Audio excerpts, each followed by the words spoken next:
Today I rise as lead author and chair of the California Latino Legislative Caucus, supporting House Resolution 14 on behalf of the Women's Caucus for our annual commemoration of Denim Day. We celebrate Denim Day on this last Wednesday of April, which is also Sexual Assault Awareness Month. We honor this month by also wearing teal. Every year for decades, we have dressed in jeans to symbolize, symbolically protest against the Italian Supreme Court case that held that a survivor's manner of dress could be used as evidence of consent in a sexual assault case.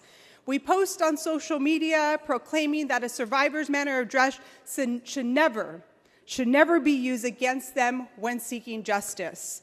But it wasn't until 2021 that this body passed my bill, Assembly Bill 939, finally manifesting the promise of Denim Day by prohibiting the clothing a survivor was wearing from being used as evidence of consent in a criminal sexual assault case in California.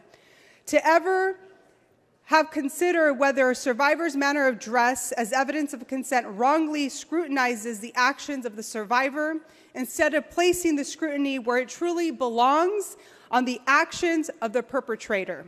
Sexual assault and violence is the most underreported and underprosecuted type of crime.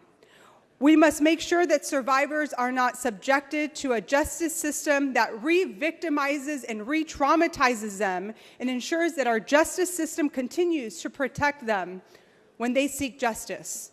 For every 1,000 survivors in the United States, 230 report the sexual assault perpetrated against them. Of these 230 survivors, only 80 have cases that are tried. And less than five will ever see their persecutor serve time. When we trivialize sexual assault, we uphold stereotypical beliefs that survivors invite these crimes perpetrated against them. An outfit should never provide consent, ever.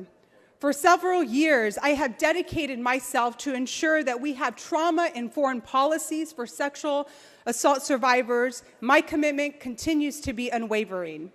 Survivors need trauma-informed policies that do not blame them in the pursuit of justice. We must always consider the power imbalance that exists between a survivor and a perpetrator.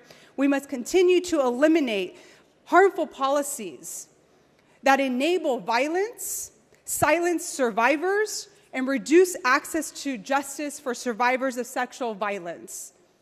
May we rise today and every day to ensure that we educate people on the misconceptions that surround sexual assault, because there is never an excuse nor an invitation for rape.